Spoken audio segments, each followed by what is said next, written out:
I'll just guarantee that we do. If they go running back or wide receiver heavy, I'll just take JSN. But let's do a wide receiver early start here from the 4 pick, and we'll do the regular format. 2 running back, 2 wide receiver. No, 2 flex spots. Let's add the flex spot for this one. All right. Let's go, boys. Enter the draft, and we will restart. So it does start normal. Gibbs, Bijan, Chase, and then we would take Puka here. There is going to be on Wednesday, running back rankings, Friday, wide receiver rankings, so you guys will see that. I think it's top 40 for both, roughly. But yeah, that's kind of how the first round goes in my eyes. And let's see. So again, we've done a ton of running back early. I think that is how I would probably try and build. But as I've said, the top 4 is Gibbs, Bijan, Chase, and Puka. So if you have the 101, 102, you're getting a running back. If you have, honestly, 5 through 7, you're probably getting one of McCaffrey or JT in my eyes. If you're past that, maybe 107 you go with the JSN if he falls. You can pretty easily just say, I want Genty, I want James Cook, I want Saquon, something like that, and figure out wide receiver in the next round or to go double running back. Like, you have plenty of options in the late first round. But at 3 and 4, I don't think I'd go with the running back personally. If you wanted to just bring up, and we've done this before where we said, oh, would the team work out better if we take in McCaffrey? And it kind of did at times, but especially in full PPR, JSN, Puka, they have such insane ceilings to them that I have it. Gibbs, Bijan, Chase, and Puka, and I would just do that. One big thing I want to talk about in this video is what you see in probably the title and the thumbnail, and that is safety versus upside at different parts of the draft, but also kind of how it relates to best ball versus redraft. So many people are creating content for best ball, and a lot of times they might not clearly indicate whether the advice they're kind of talking about is for best ball versus redraft. And those of you who are a little confused by that, redraft is just what 99% of you play. That's just you show up to your draft in August, you make your one draft each year. That's your team. It's a managed leagues. You make start sit decisions, trade waivers, things like that. Best ball is where you draft a team, you do nothing after that. It just picks your best lineup every week. There's no trades, there's no waivers. So it's only who did the best draft. And there's a big difference whether you want to draft for upside in a format like that versus a format like redraft. So we'll talk about that difference throughout this one and kind of how it relates to the first couple rounds. What I will say is first 3 rounds, you don't have to make that trade. Every single player going in the first 3 rounds, basically, I'd say definitely the first 2, probably first 3.5 rounds, has great safety, has great upside. Allen. There's no player going in the first 2 rounds, especially that does not have upside this season, so you don't have to do the trade-off. We'll start talking about that a little bit after. So I go with Puka.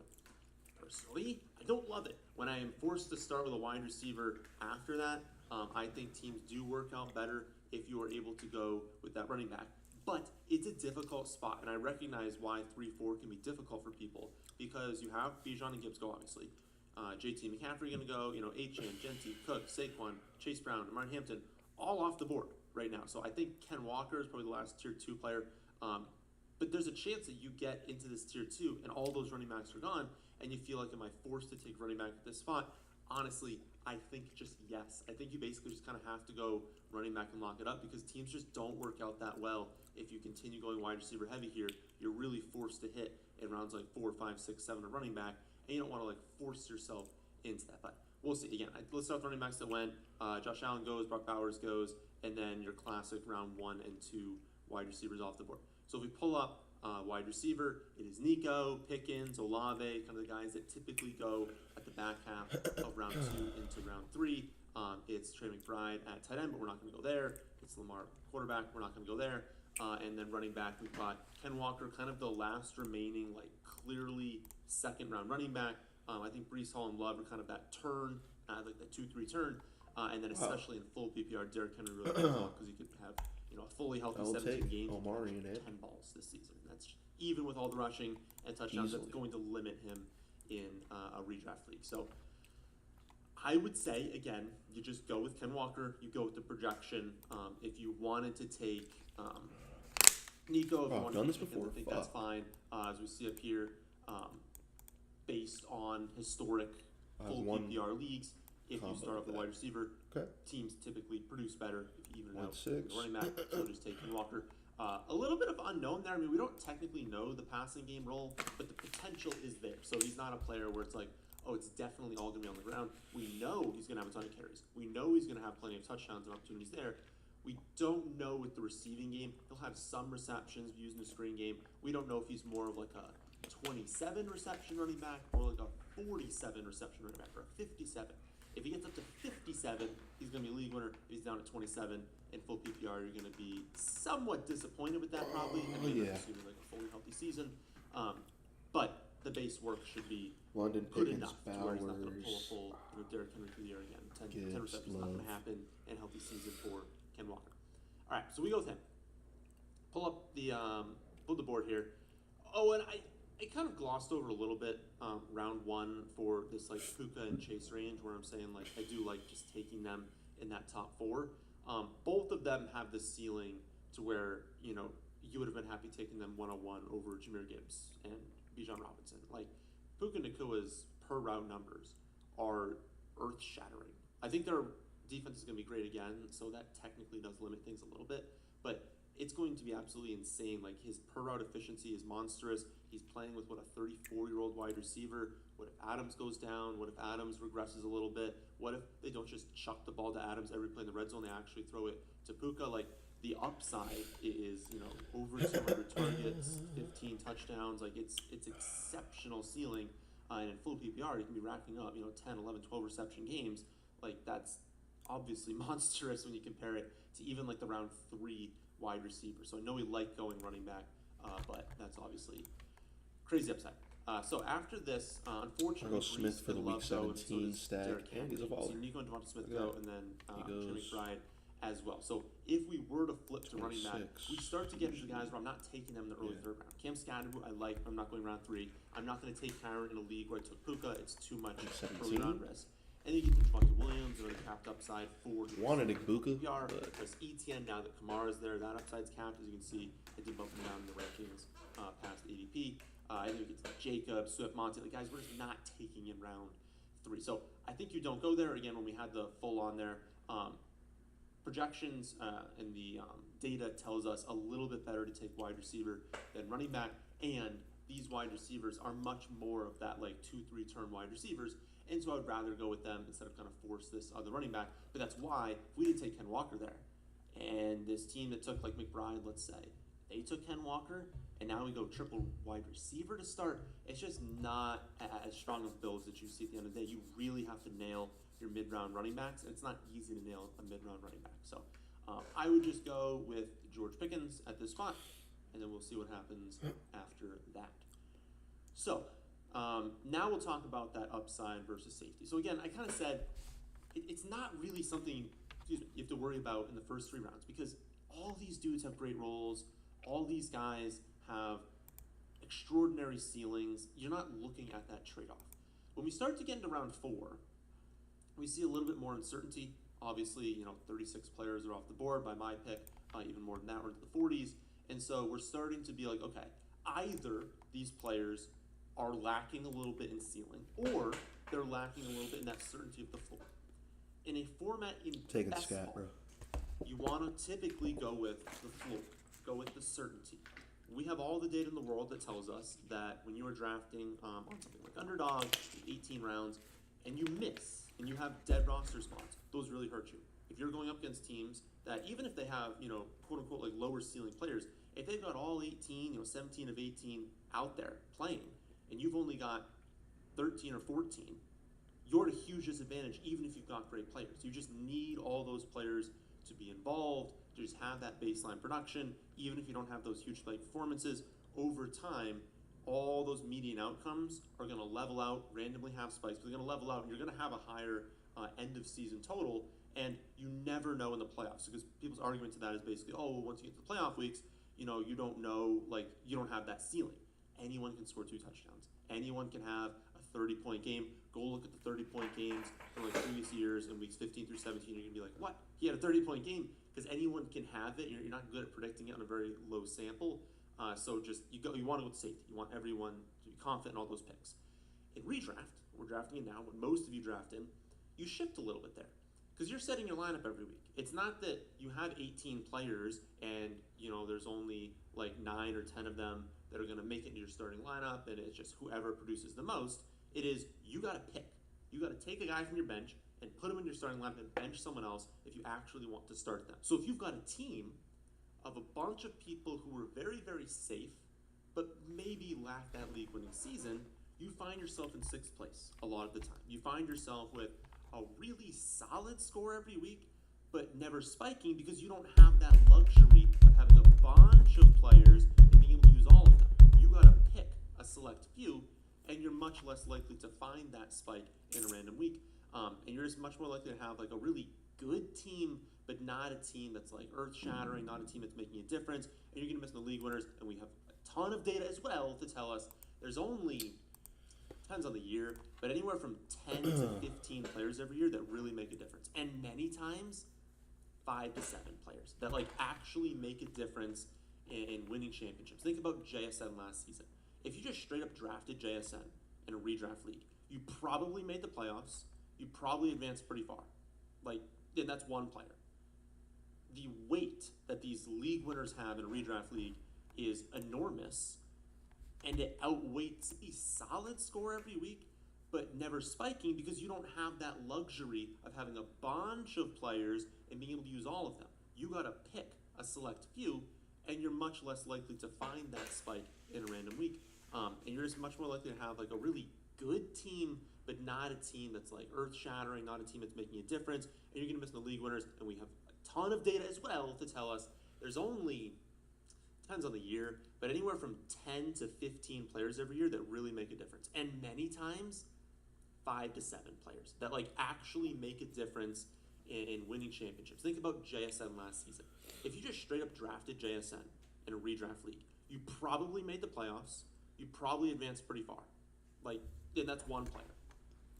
The weight that these league winners have in a redraft league is enormous, and it outweighs it in best ball. In best ball, yes, they help you advance, but they don't necessarily always help you get to week 15, to week 16, 17. They don't necessarily help you keep advancing in the playoff weeks, whereas in a redraft league, those spike performances that get you into the playoffs, that help you advance there's just way more certainty. You're setting that starting lineup. It's just so much better off for your team if you hit on those players, and you can drop. And that's the big thing in a redraft league. If I miss, even on a 4th round player in redraft, I've got a bunch of other people I could have drafted. I could make trades. I can pick people up off the waiver wire. I can do things to where you look at my draft and you look at my playoff roster and you're like, half those guys weren't even on your team before. Yeah, because free agency exists and trades exist. So I can totally miss rounds 3, 4, and 5. If I'm shooting for upside, I'm probably hitting on one of them. And even if I don't hit on some of them, I've got other picks that can make up for it. The dead roster spot doesn't hurt me. I can get rid of that player. I can trade them away. I can figure out the roster. So that is to say, 4 on, basically. Lean upside. Anytime there's ever a decision in a redraft league, lean towards, okay, could this player actually be a league winner? And a lot of the times, that's just the offense, right? That's just like, who do they play for? Who's their quarterback? Who's their coordinator? How young are they, right? Is this like a 32-year-old player that's never done anything? Or is this a 24-year-old wide receiver that was a great prospect on a great team, like Lad McConkey, who's kind of the top here, and Emeka Egbuka, right? And that kind of brings me to Lad. Like the discussion we'll go over in the Friday video is, he's great, right? He probably is more talented than Lad, more talented than Egbuka, but he plays with Bryce Young. And that's just going to cap your upside. There's only such a season. There's only so good of a season that Tedder McMillan can have this year because he plays with Bryce Young at his quarterback. He doesn't have Baker. He doesn't have Justin Herbert. And so thinking about all those things, that's why you can at times see a really good player in a redraft league. You're like, I don't know, like maybe they're not as good of a pick as we think. Okay, so we're in round 4. Data tells us it is still positive taking running back and receiver, but it's better to lean towards running back this spot. Unfortunately, we're not in a great range for running back here. Judkins is just not going to have receptions this season. He fits that mold of that potential league winner. But ADP 55, I mean, we are at 45. We'll have another pick coming up here at what looks like 52. So, okay shot, we can get him at that next pick. 2 of these teams already have 2 running backs, so decent shot. You know, if we can hope to get 2 in the next round, that would be great. let's look at tight end. No, Tucker Kraft, we're not going to go there. Quarterback. Lamar wouldn't be bad here, but because we added that second flex spot, it's just a little bit better to like kind of continue after these skilled position players. We got to start. We can start 4 receivers or 4 running backs, but we've got to start 6 combined between them because we're not going to start 10 in the flex spot.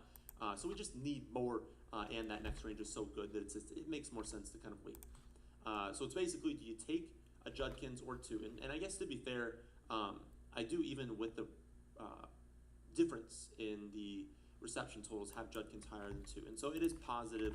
I would say 2 probably still has a higher ceiling, and maybe as a player, I kind of lean towards a little more in this build. But positive, we have 2 players that if we, one of them goes, maybe the other one is still there for us in round 5. But a wide receiver, I don't think you pass on this. I mean, again, we can start a bunch of them. It's full PPR, like Ladd, Igbuka, Tet, Burden. I'd still draft Terrell McMillan. I think just comparing him to Ladd and Igbuka makes it a little bit more clear why you would lean towards them in a redraft league. A little bit of a drop off into like McLaurin, Waddle, Adams, Evans, especially full PPR. So I want to be locking up one of these wide receivers. I'll go with Ladd. I think it's a very nice discussion. Ladd versus Igbuka. We will talk about it again in the rankings video on Friday. It's really tough, and I feel like if you're in multiple leagues, you hope you get, like if I'm in 3 redraft leagues, I kind of want to just get like, one team with Ladd, one team with Igbuka, one team with Burden. Like it just feels like a range where like there's a lot of upside here. I don't necessarily know which one. In full PPR, again, I have it Ladd, Igbuka, and then Burden. So we'll take Ladd at this one. You can't even play the ADP game because they all go like right next to each other. All right, let's see what happens. So no running backs, actually. So we right now have Puka, Pickens, and Ladd. A rock solid wide receiver room. We can start all of them, and we can start another one if we draft one after this. Igbuka goes, Tech goes, Evans goes, Waddle goes, Lamar and Drake May also off the board. I would say you go with running back. I just like, obviously Luther's awesome, and Terry's awesome, and Adams is awesome. But to get your 4th wide receiver here, and the data again at the top telling us no, it's not horrible, but it's slightly negative for all positions that are not running back, plus 12%. Anytime you see plus over 10%, it's really telling you want to be taking a running back at this spot. As you saw in the last round, Luther and Terry, you want to say Terry, Luther and Terry dropped down a little bit because it's having that negative 1% adjustment for the value there. So my rankings still have Judkins, instead, maybe, but maybe I want to change that a little bit. It's close, and again, it's not only the rankings which are tailored. They can tilt a little bit towards ADP. It's also value. If you look at the value column, the actual projections that I have do still lean towards Judkins. But when we think about that ceiling in redraft, I think about a player like Judkins on a really bad team, on a team that the quarterback play is just, no matter who wins that job, it's not going to be good. On a team that has a pass catching specialist running back, and I don't think there is a world where he's a feature. I think he has 300 touch upside, but then a lot of that comes on the ground. Whereas Bashal Tutin could, more risk, of course, but could, on a great offense with a great quarterback who's an explosive player who has goal line abilities, because he liked the goal line last season, also can receive and also has that upside. So I actually do think in full PPR, if I'm drafting here, I probably would just go with Tutin and kind of keep saying, give me players in good teams. I've got a player on Kansas City, Jacksonville, the Rams, Dallas, and the Chargers. Many people think their only options to get out of debt are making minimum payments, bankruptcy, or a consolidation loan, but those are actually the worst options. Minimum payments can lead to being in debt for decades and paying as much as 3 times what someone actually owes because of the interest. Now, bankruptcy practically ruins someone's credit and their life for like 7 to 10 years, and let's be honest, no one wants their family and friends finding out. And a consolidation loan simply buys a little bit of time before the interest just skyrockets again. And it can be even worse because people usually drive even deeper into debt. Well, luckily, there's a better solution, an easier solution, and a quicker solution. There's a federally regulated program that can lower monthly payments and total debt owed by as much as 50%. It's offered through AmeriCorps, who has an A+ rating from the Better Business Bureau, 30,000 5-star reviews online, and has helped over 500,000 Americans already. Want to learn how it works? Well, if so, check out this short video.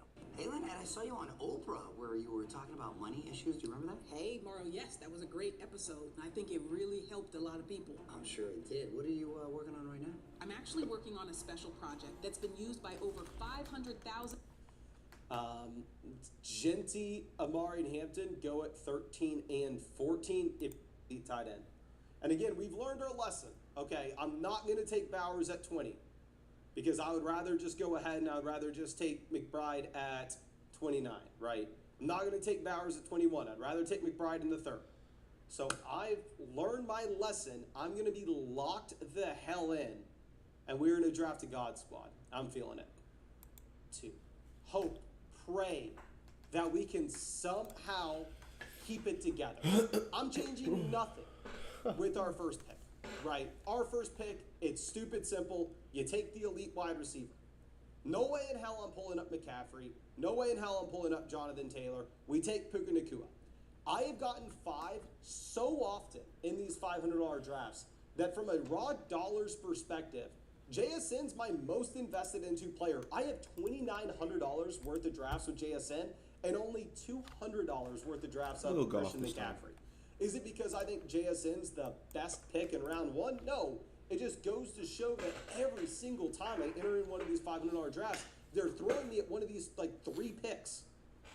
So I'm going to get Puka Nacua here at 4. Obviously, it's not Jackson Smith and Jigba, but it's going to be a very similar start. And we are just going to pray that I don't mess this up in the next 4 rounds, because here's the mistake I made back-to-back drafts, I feel like, on this live stream in the $500 one.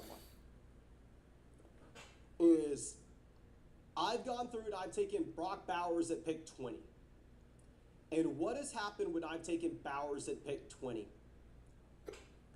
I get on the clock at pick 29 with Trey McBride staring at me in the face, with no running backs or wide receivers I'm excited about, and I have to pass on McBride. And I'm there pulling my hair out, hating myself for taking Brock Bowers at 20. So what I'm going to try to do in this one, I'm going to try to keep it cool, calm, and collected. Obviously, y'all can tell I'm panicking right now. I mean, it's been a straight disaster class the last 2 $500 drafts we've done. I'm going to not take Bowers in this second. Okay. We're going to keep it together. We're going to go with the running back or a wide receiver. Side note, crazy to see Jonathan Taylor making it down to down to that team at 10. Like, for the first 2 months of these drafts, you would never see Taylor go anywhere but 6 or 7. And I'm super underweight Jonathan Taylor, so I would like if he continues to fall and all of a sudden I can scoop that discount. But in that $5 draft, I'm going to finish drafting it out on my phone, but that kind of sucks because I don't have the draft assistance loaded in live, but we'll figure it out. We'll be fine. Okay. Now, Lee says you always turn red during the $500 drafts. It is hard to overstate how much these $500 drafts mean to me. Obviously, $500 is an incredible amount of money, right?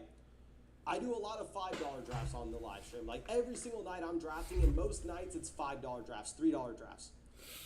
One of these $500 drafts is worth 100 of the normal drafts that I do. So it's hard to overstate how big of a deal this is for our bankroll and for us to be profitable this next season. We got it. When we're in these drafts and we get the opportunity to have a good team, we've got to capitalize on it. Bowers goes at 18. So this team at 7, you know what they did here? They said Mason has no self-control. I'm going to go ahead. I'm just going to make sure that he doesn't ruin his team. So he takes Bowers at 18, saves me from myself. Interesting start for that team at 7, having both of the Raiders. Okay, Derrick Henry off at 19. I mean, I'm low on Henry, but he goes after every other running back in this range, so I think it's completely fine. So we are going to get Drake London. London is the highest ranked player in my rankings. I can damn near guarantee he's been the highest ranked player. I have him ahead of A.J. Brown. I have him ahead of Derrick Henry. So when he falls behind both of them, obviously he is going to be my guy. We will take Drake London here at 21, and I am A-OK doing so. Now, it will be interesting to see what happens at 28. I don't want to speak too early. I am going to guess, just knowing my rankings and seeing what's happened in drafts as of late, that there is a good chance that I end up getting Trey McBride. By no means. Oh my gosh, Zay Flowers at 24, Devonta Smith at 23?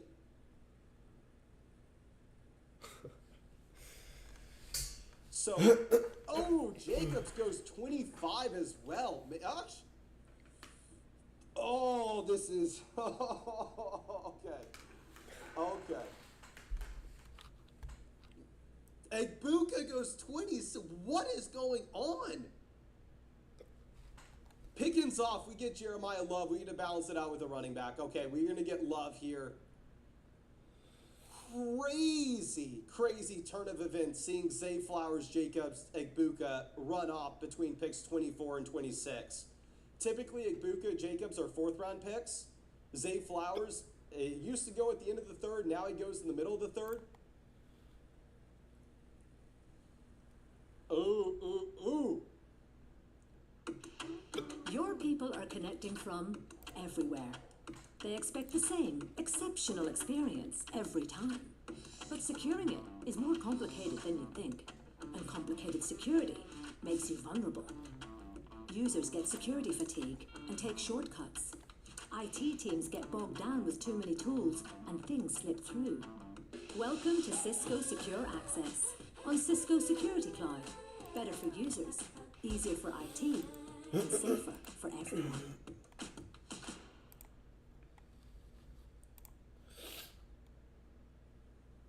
Oh, I like this. Maybe we just keep it together. We're going to see together, but the Flowers pick is just insane to me. Let me pull up flockfantasy.com real quick, and let's look at this profile. I am so nervous. I just went to Google, and instead of typing in flockfantasy.com, I typed in Flowers. That is how nervous I am. I first need to go to the site, then type in Flowers. So let's search for Zay Flowers. Okay, here looking at Zay Flowers, this is just very stupid, and I completely understand this, right? Are going to roll your eyes and go, Mason, how the hell would you ever use this simpleton, lizard brain way of thinking when you draft your fantasy football team? Here's the deal. Zay Flowers has been in the league for 3 years, about to be 26 years old. His career high points per game is 14.3. I know Trey McBride's due for a ton of regression. Trey McBride averaged 18.6 fantasy points per game last year at tight end. 15.6 points per game the year prior, and the dude the year prior had 2 total touchdowns.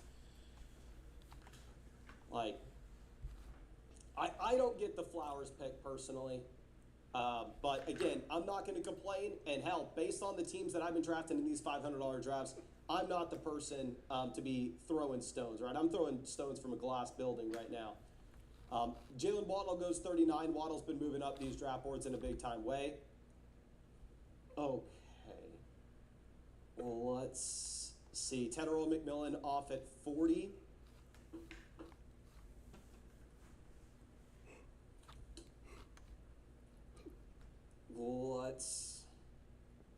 Oh my gosh.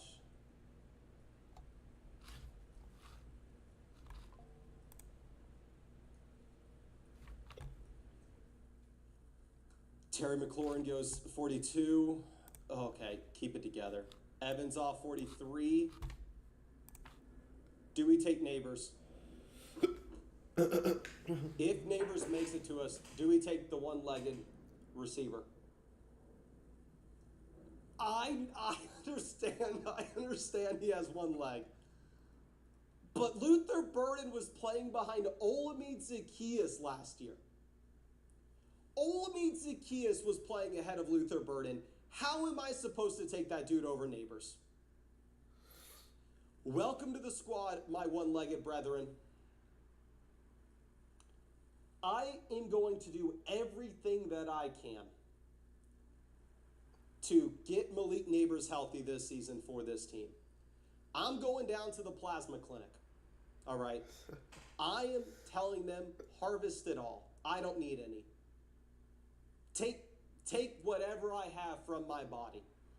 Take my stem cells. Take my plasma. Hell, take my knee. throw it in that FedEx box, ship it to MetLife Stadium, and attach it to Malik Neighbors because he needs it more than I do. And we're going to go ahead. I have JMO ranked ahead of Devontae Adams. I think we're going to listen to my rankings. We're going to go JMO over Adams, even if Adams is top of ADP. Okay. So now Puka, wide receiver 1, London, wide receiver 2, Neighbors, wide receiver 3, Jamison Williams, wide receiver 4. The big concern, of course, is Malik Neighbors doesn't come back until Thanksgiving. If that happens, GG's, we're cooked baloney. However, Neighbors comes back, call it week 4? Week 6? I'm fine with this cost at 45. Okay. Now, let's move this over. After we take JMO, we have Swift. Adams makes it down to 54 in this one. Okay.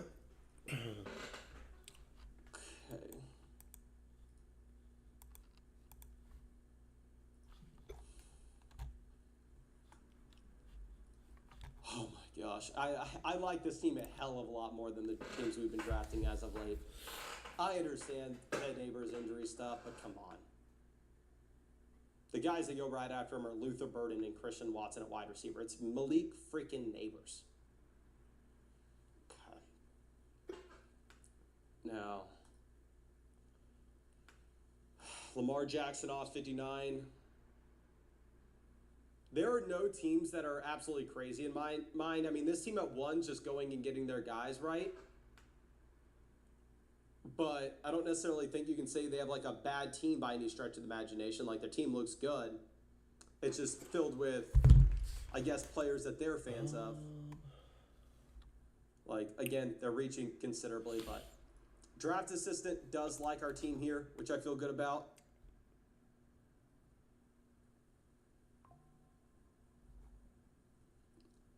Okay, Tyler Warren off at 60, DJ Moore goes 61. Yeah, so it makes sense for the Josh Allen team to take Trevion Henderson at 57, even over DJ Moore. I mean, that's a pretty big fall for Henderson. Okay, Fried Bologna says, you said my name. I said your name, my friend. Now, Roma Dunze off 162.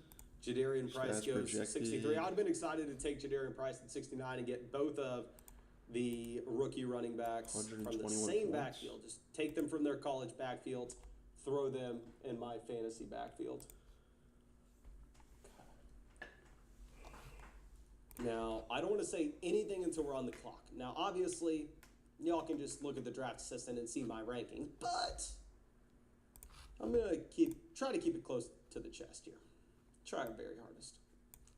Jaden Daniels goes rest in peace. I wanted Mayor Daniels so bad. Okay. A lot of these running backs in round 7 are the same running backs we'd be looking at pick 69. Y'all may hate what I'm about to do, and I completely understand, and y'all are okay to ridicule me for it.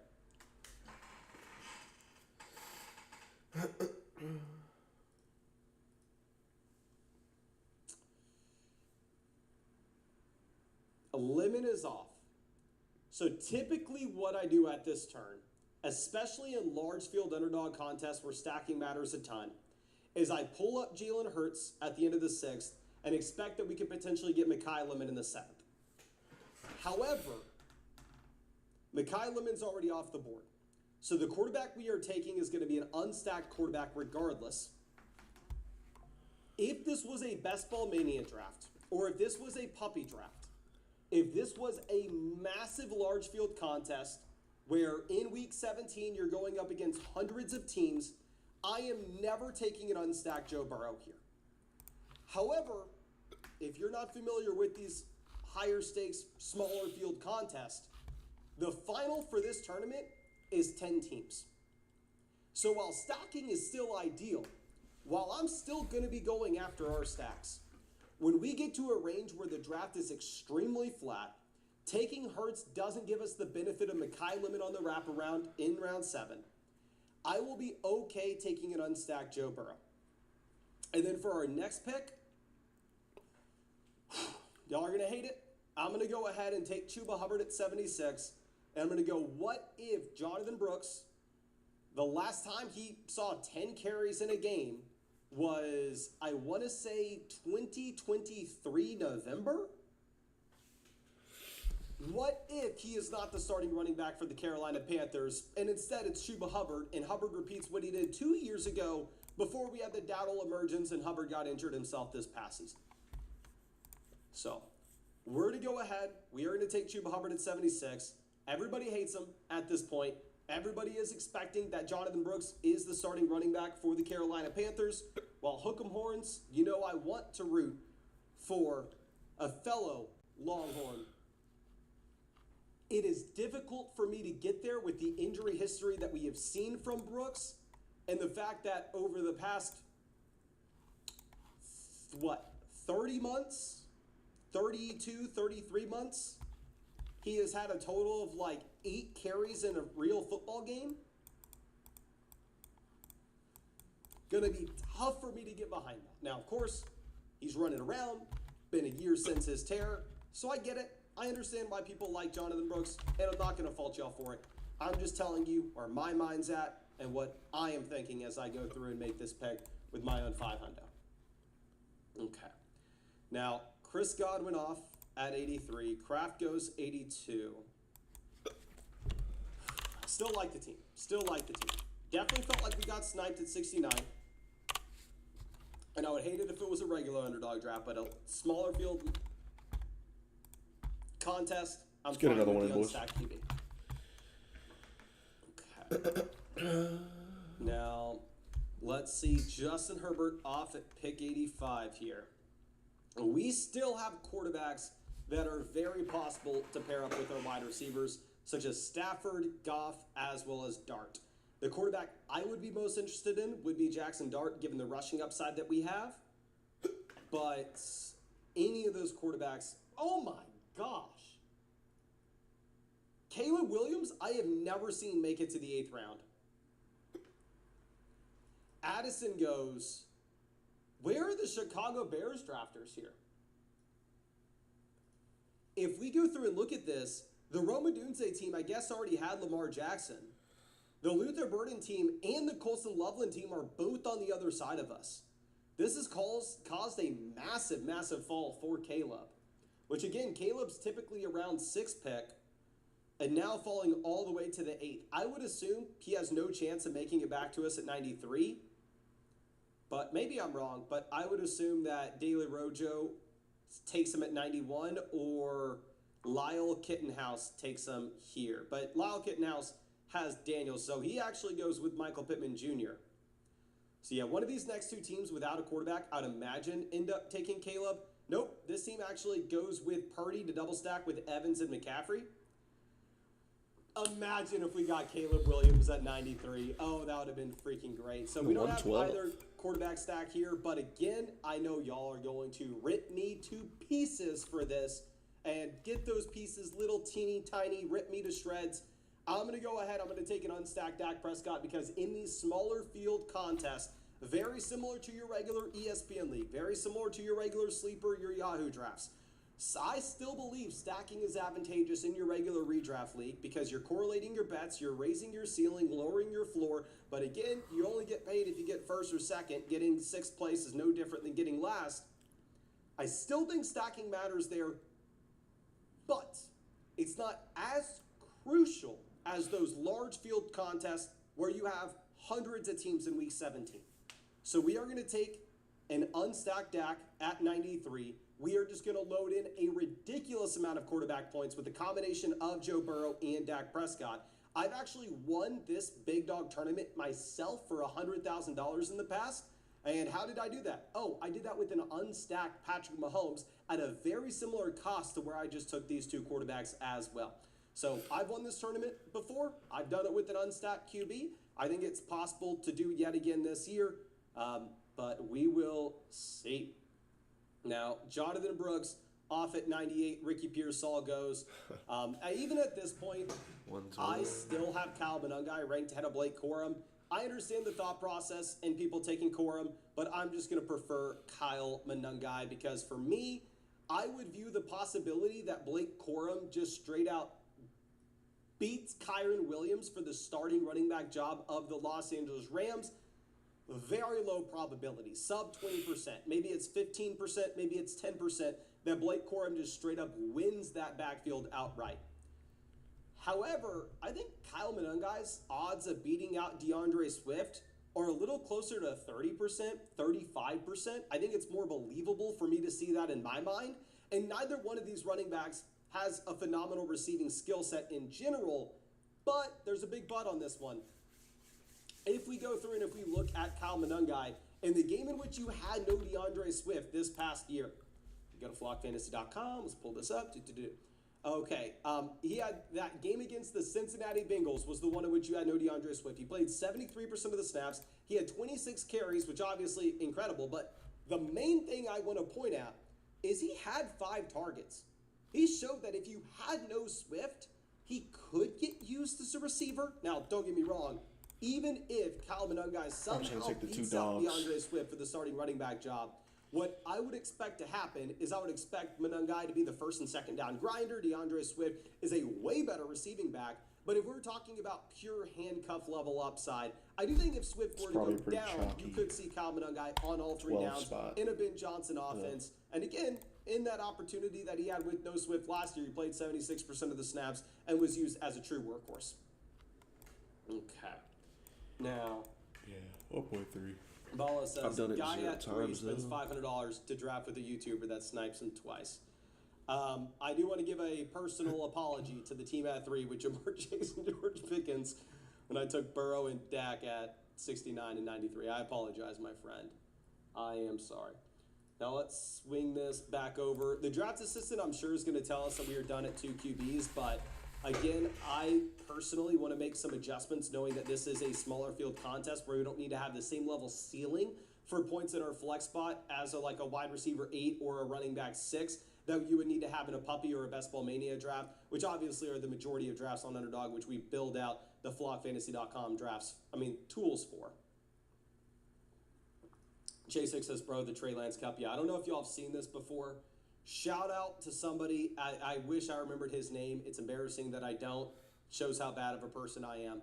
But an incredible human being at a Flock Fantasy meetup, I want to say 3 years ago, brought us this custom. He has an art shop in Austin. He made a custom Trey Lance cup that had me on it. So, of course, I got to have this till the day I die. Aaron Jones off 115. Let's see what Willie does ahead of us. I'm not going to say anything until we're on the clock. Jared Goff goes, we're going to take Kenny Gainwell, who got a monstrous contract to go to the Tampa Bay Buccaneers here in round 10. God, I like this team a lot. If it was a puppy draft, no, because the sacks aren't there. But in terms of us just drafting the highest median projection possible, I think this team's going to project out extremely well. Okay, Baker Mayfield, Jordan Love both go. If we were to ever consider taking a third quarterback, we're definitely not doing so until the very end of this draft. So nice for us to see these QBs off the board. Ja'Cory Cross-Merritt goes 120.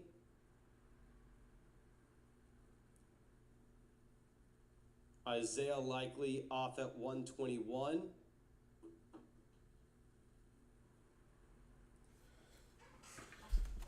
Let's swing this around. Concepcion off. Dear God. I'm going to pull up Jake Ferg for the Dak stack. In my mind, the way that Ferg projects compared to Kelsey is almost identical. Obviously, we can make an argument hey, you don't need to pull this player at the top of ADP. What if they come back around to you in round 12? The odds that Jake Ferguson actually makes it to you at 141, extremely slim. So definitely a little bit of a reach. This isn't how ADP has it. This isn't how my rankings have definitely it taking either. Josh. But if we're looking at all the tight ends in this range, I think they're incredibly similar. And at least this gives us some correlation between Dak Prescott. I know a lot of people would say, hey, you can just take Ryan Flournoy late. But I'm going to be honest with you, I'm not the biggest Ryan Flournoy guy. I'll take him if he falls past ADP. But I'm not going to be super excited to go through and take him at cost, or especially before cost. Okay. Now, Get unique here, I guess. for instance, how do I get the flock extension actually appear when I'm doing a This basketball isn't draft too on unique. DraftKings? Josh Allen. Oh, let me That's where he say goes. this real quick. For anybody that's using the basketball draft It's assistants, pretty much where he goes. The devs just pushed And out then a I pulled up massive update Loveland, to the draft assistants on Nine flockfantasy.com. spots. They actually pushed out the update 2 days ago, but Google Chrome, for whatever reason, thought that we were asking for Wanted more to get permissions. Montgomery, but I was like, so Google nah, Chrome let took me like take 2 days to Loveland. review it. They went, oh, okay, you're doing everything good here. So they accepted the update, pushed it out, but because they thought we changed the permissions, which we really didn't, you have to go to the, like, your extensions, and you have to re-enable it. So open up your draft extensions where you'll see the draft assistant and like toggle it back on where it was most likely turned off yesterday or today. Okay. Now let's swing this around. Andrew's off at 134.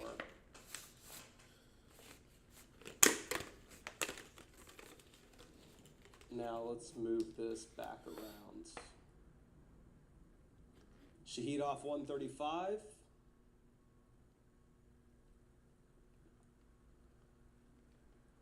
Y'all know I've drafted a considerable amount of Travis Hunter, and it's looking like he's going to be the best wide receiver available at 141.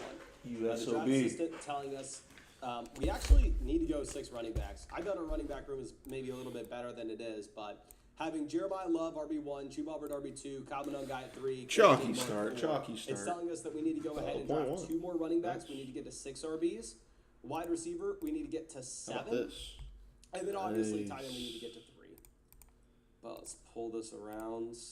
I only have Construction, 2.2% Keaton Mitchell. Like I have Woody Marks ranked straight 2.583. up ahead of him. But if you look at the ADP and the way that things line up, 3? Keaton Mitchell has an ADP of 7 picks before Woody Marks. So there's a chance we get Woody Marks on the way back around to round 13, and we do need to take 2 more running backs.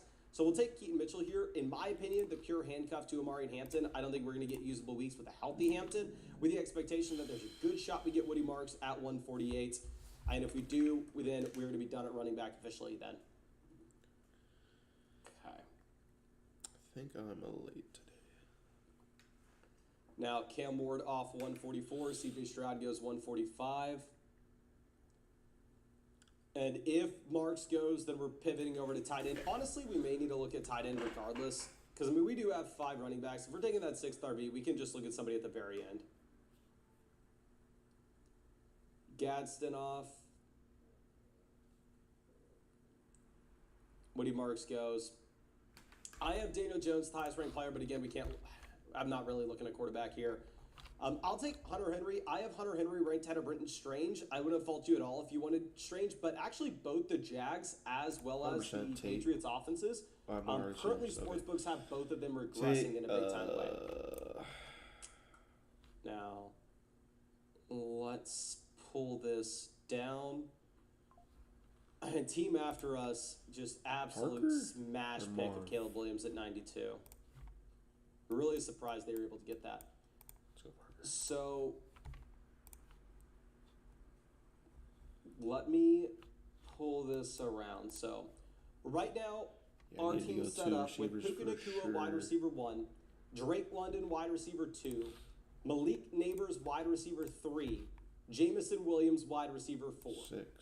Quarterback, yeah. we have an unstacked Burrow at 1. We have Dak Prescott stacked with Jake Ferguson as our second quarterback. Running back, we have Jeremiah Love at 1. We have Chuba Hubbard at 2. We have Kyle Monungai at 3. Kenneth Gainwell at 4. Keaton Mitchell at 5. So, I like the team. 5 Big to thing that 30. we'll need is we'll need one of these running backs between Hubbard, Monungai, and Keaton Mitchell to actually be at one point a starting running back in their backfield. Some are more likely than others. I think Hubbard's the favorite to be the starter in Carolina. I think Kyle Monungai has a chance to beat out DeAndre Swift, even if it's only maybe sitting at 35-ish%. And then obviously Keaton Mitchell, in my opinion, you need a pure injury to Amari and Hampton. And then we have some of those, Keaton Mitchell. Kenneth Gainwell, Bucky is currently injured. I'd expect Bucky to be good to go at the beginning of the season. However, I do think we get usable weeks with Gainwell regardless. Like, we can go back and look at what we saw with Gainwell in Pittsburgh last season. And with Gainwell in Pittsburgh last season, we had a game with over 30 points, game with over 29 points, 1, 2, 3, 4, 5, 6, 7 games with over 15.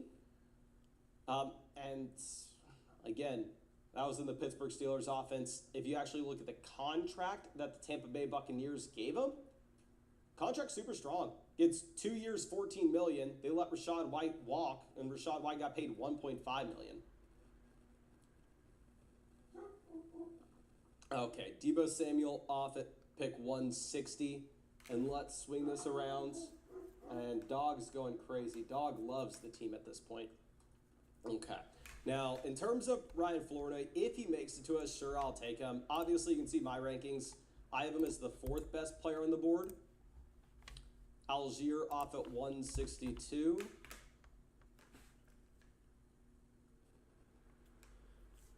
I'm not the biggest Ryan Flournoy guy. I have $50 into him so far this year. See what Willie does. I think we probably pass on Charbonnet. I don't know if we can take Charbs on a team in which we have neighbors. We'd have too many zeros on the team before week 1. We'll go ahead and we'll take Ryan Flournoy. Again, falls past ADP. Even I had him as my highest ranked wide receiver. And we have Dak Prescott at the same time. Okay. Now, we have Zach Charbonnet off at 166. Trey Harris goes 167. So using the draft assistant, it does appear that we need to take one more tight end. We need 3 more wide receivers, and we need another running back as well. And then obviously I think we're done at quarterback when we have Burrow and Dak, and we're so far behind at the other positions. Okay, Hawkinson goes 168.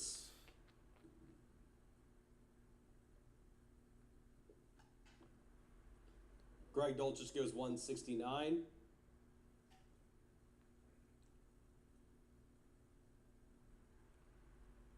Samson 170. Isaac Tesla is somewhat interesting here. I have Antonio Williams ranked ahead of him. I think Antonio Williams is in a good spot now that it looks like Ayuk's officially gone crazy. I do like having Jamison Williams, though, because we can go through the what-if scenario of Amon-Ra St. Brown, who's never gotten injured before. But what if we were to get St. Brown missing some time and we get the expanded target share for both JMO as well as Isaac Tesla at the same time? So we'll go Tesla 172. And this is like a great example, him and Ryan Flournoy, of wide receivers that would never matter in your Yahoo leagues, your ESPN leagues. But in an underdog best ball draft, you take somebody who's your wide receiver 6. They turn out to be a wide receiver 4 in fantasy and give you a few usable weeks. That can be the difference between making $0 and making $200,000. Okay. Now, let's pull this around. We have Adonai Mitchell off 175. Gunnar Helm goes 176. I do like going wide receiver there as well because, again, we are set up in a way in which we kind of had to draft more wide receivers than any other position. So wanted to save running back and tight end for somebody that we really like at cost. Okay. Now, Antonio Williams off 179.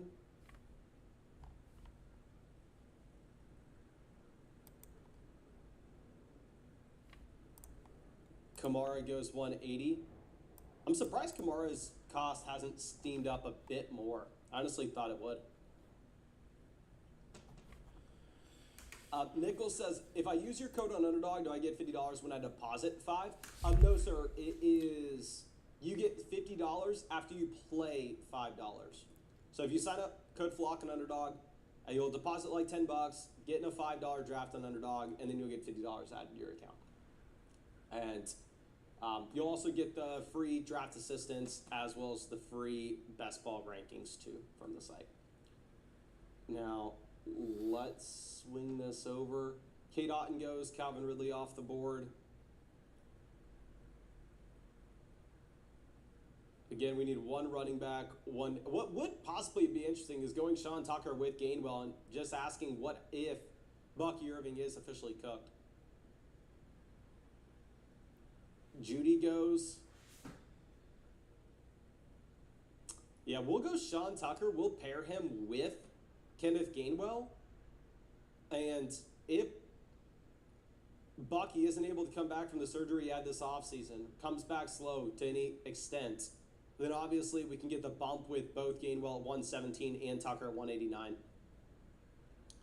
Okay, Frymuth goes 191. We can always take Gesicki here for a third tight end at 196, and then we can go with some random wide receiver. I actually do like Darnell Mooney here on a Malik Neighbors team to keep the team afloat. Again, we keep going back to this, but in the smaller field contest, that's a $500 buy-in. I'm a little bit more willing to draft for the median projection in the floor rather than just the straight moonshot. So I think that the median projection and floor would be taking Darnell Mooney with Malik Neighbors. The moonshot would be taking Gesicki and pairing him with Burrow.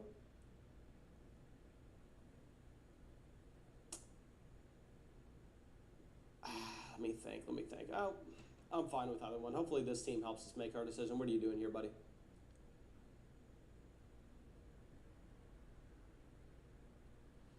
Goes Brissett. I'm going to be completely honest with y'all. I don't know what the right call is. I'm going to go ahead and take Darnell Mooney to pair with Malik Neighbors just so we get enough wide receiver points at the beginning of the season. If this was that larger field contest where you needed to have a crazy high ceiling, I don't think I would have done that. I think I would have gone Gesicki for the stack. But yeah, I don't think that's going to be the case here. We'll take David Njoku. I'd rather have Njoku over Parkinson. I'll queue up Evan Ingram as well. I'm not looking at Eric Hall. And I guess we can... I'm not looking at Darnell Washington or Michael Mayer. I would rather grab like an Eli Rare. No, we have Hunter Henry. I can't take Eli Raridan. I'd rather grab like an Elijah Arroyo. I don't want Theo Johnson. I don't want Jake Tongas. I guess we'll throw up Colby Parkinson. So we'll get one of these tight ends as our third tight end. And let's go ahead and let's rip another draft after this one. But let me make sure you all see this draft room. I like the team. We need one of the 5 late round running backs that we drafted to hit. But if that does indeed happen, especially if Neighbors doesn't miss as much time as people are projecting, I think this team does have a chance to turn $500 into $200,000 and have us win this tournament again. I've gotten top 10 in this tournament 3 separate times. Last year I finished like either 4th, 5th, or 6th. I don't exactly remember. I've won this tournament as well. I think I have a pretty good taking a shot light for the week 17 stack. In this structure, and I like this team's upside to do just that. We're definitely going to need again to hit on 1 or 2 of these late round running backs, and we'll need Neighbors, especially in the second half of the year. But we get those 2 things, I think we're set up nicely. Yeah. But let's go ahead and let's hop into a $5 puppy draft. Again, these are the drafts I mainly do with y'all on the live stream. Now, let's pull this around. No Number says, Mason, what's the best strategy for ESPN drafts? Because ADP is so different to your rankings, I can never tell which players will fall. So here's the thing. Obviously, ADPs are so different per platform. So we did a couple different things trying to help you all out with this and your drafts. One, obviously, we have the consensus ADP sheets on flockfantasy.com. You can go there and you can look at, what players are higher on ESPN or lower on ESPN. Like an example, Devon Achane goes to pick 9 in ESPN drafts. He goes at 19 in Yahoo drafts, right? Chase Brown goes to pick 25 in ESPN drafts. He goes at 13 in CBS drafts. So obviously there's a wide range of positional values, individual names that are overvalued, undervalued, depending on format. So 1, you can just reference the consensus ADP on flockfantasy.com, but 2, we've actually taken this into account with the draft sheets themselves. So say you're drafting on an ESPN league and it is a 1 quarterback, full PPR where you start 2 running backs, 2 wide receivers, 1 tight end, and 2 flex spots. 1, these rankings in these draft sheets are going to be automatically updated to adjust for your exact league settings over here.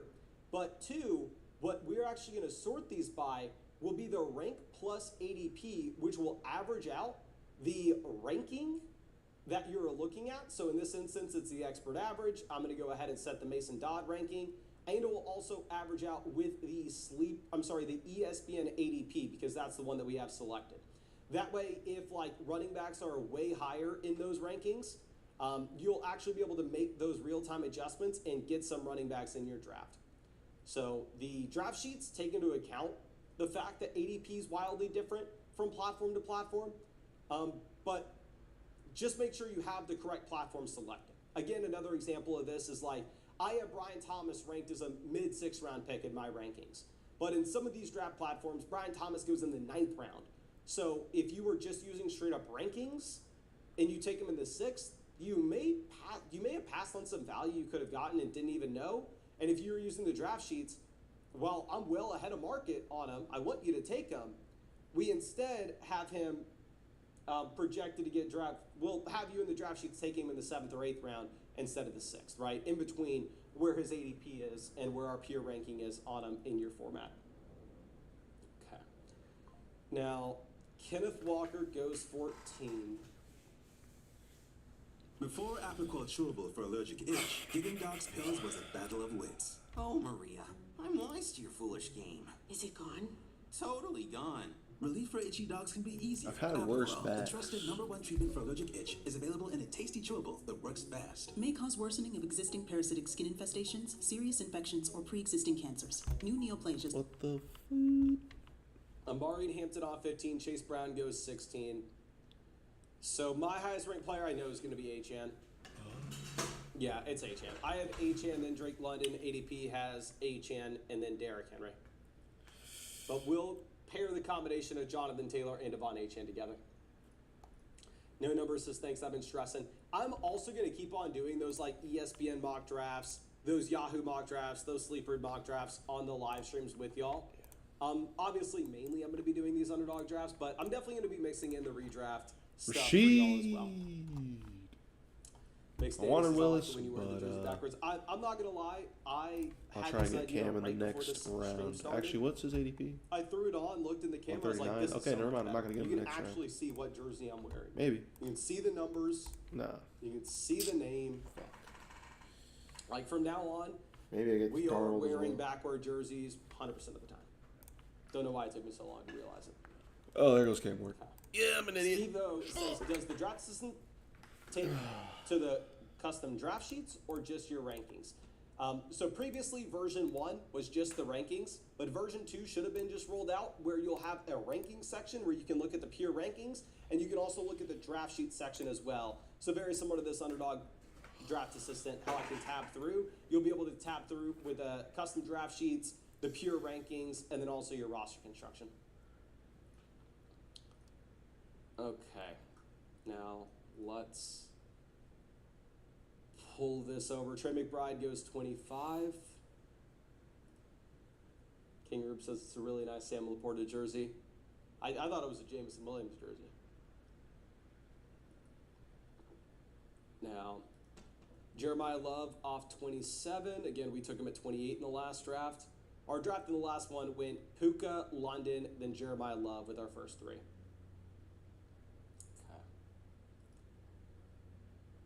Now, I will remind y'all too, we are giving away a free flockfantasy.com season pass, which again, that gives you all the draft sheets, all the draft assistants, and all the consistently updated rankings, trade calculator, my team's page, and everything through the actual season. All you got to do to enter in to win that free flockfantasy.com season pass is type the word season pass into the live chat, and then also drop a like on on the live stream. You do those 2 things, you'll be entered in to win a free one. We're going to get Brees here, and this is going to be a very unique draft. And when we rip running back, using the draft assistant now, we'll see that it's actually recommending we only take 4 running backs on this team, having Taylor, Achane, and Brees, mainly because we're really going to need to play catch up here at the wide receiver position. Okay. Hunt says, how does Underdog show the team stats and whatnot? Oh, so if you're talking about like all these numbers and then like the stacking options and stuff, that's with the flockfantasy.com draft assistant. That's not just default Underdog. That's our draft assistant doing all that. Okay. Seriously, bro. Now, let's see. Malik Neighbors off the board, 96. Again, I took him at 45 in the last one. Colson Loveland goes 37. I would prefer taking a wide receiver if we can. Like, if we take another running back here, we are 100% locked into only 4 running backs. Okay.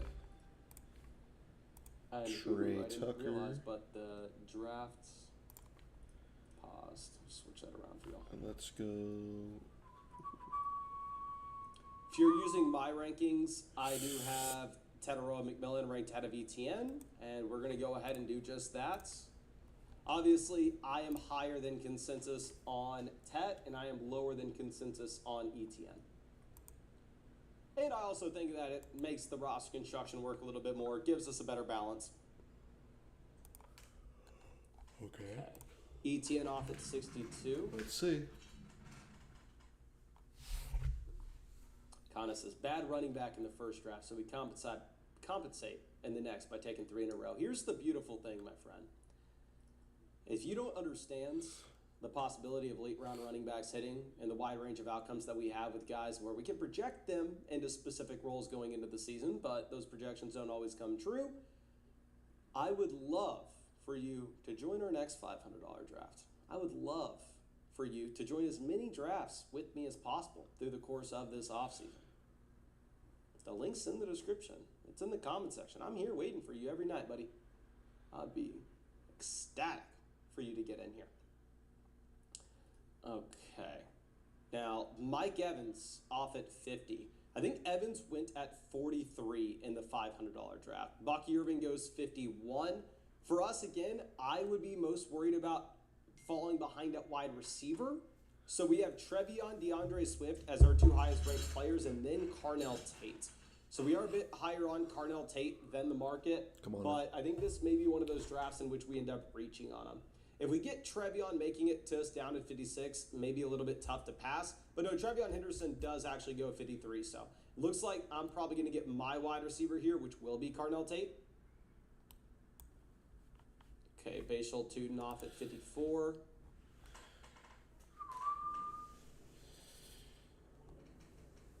Okay, DJ Moore goes. So yes, we are going to take Tate. I know most people would take Quinshon Judkins.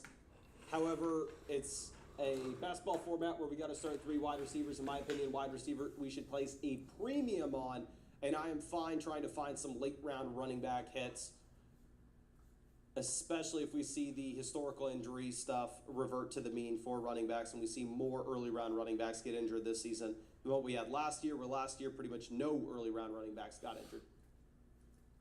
Okay. Now, let's see. We have Caleb going at 61. Funny to see Caleb go at 61 in this draft, where in the last one, the dude literally went and picked 92. Sheesh. But it makes sense for the team to take him at 12, not faulting them. They had Loveland and they had Roan, right? So the only way that they have a chance at turning their $5 into like 100K here is if you have a massive, massive smash from the Chicago Bears offense. Okay, so my rankings do have Jadarian Price, the highest ranked player. We take Price, we are done at running back. I think I would rather take the elite quarterback with Jaden Daniels because we can only take any other Raiders I'd be worried about. Price. So we really box ourselves into a corner where if we have another running back value that we absolutely love making it to us later on, we're just simply not allowed to take him. Which is why I typically don't like starting off these drafts like Taylor, Achane, Breece Hall. Because again, it does box us into the corner a decent amount. Okay. Now let me swing this over. Jalen Naylor. And Quentin Johnston at 68, dear God. He was my most drafted wide receiver, my most drafted player early on this offseason. Gino. But the cost has just gotten so crazy with him. You don't need a quarterback here, buddy. Like, I can't take him here. I can't take Quentin Johnston over the elite quarterbacks. Nice. Again, I already drafted him a ton early on, so maybe I'm a little bit Mendoza lucky in that way that I don't have to force it. We got Genty and Naylor stacked there. Yeah, I don't want to be Tucker at 68. Okay, Mekhi Lemon off at 73.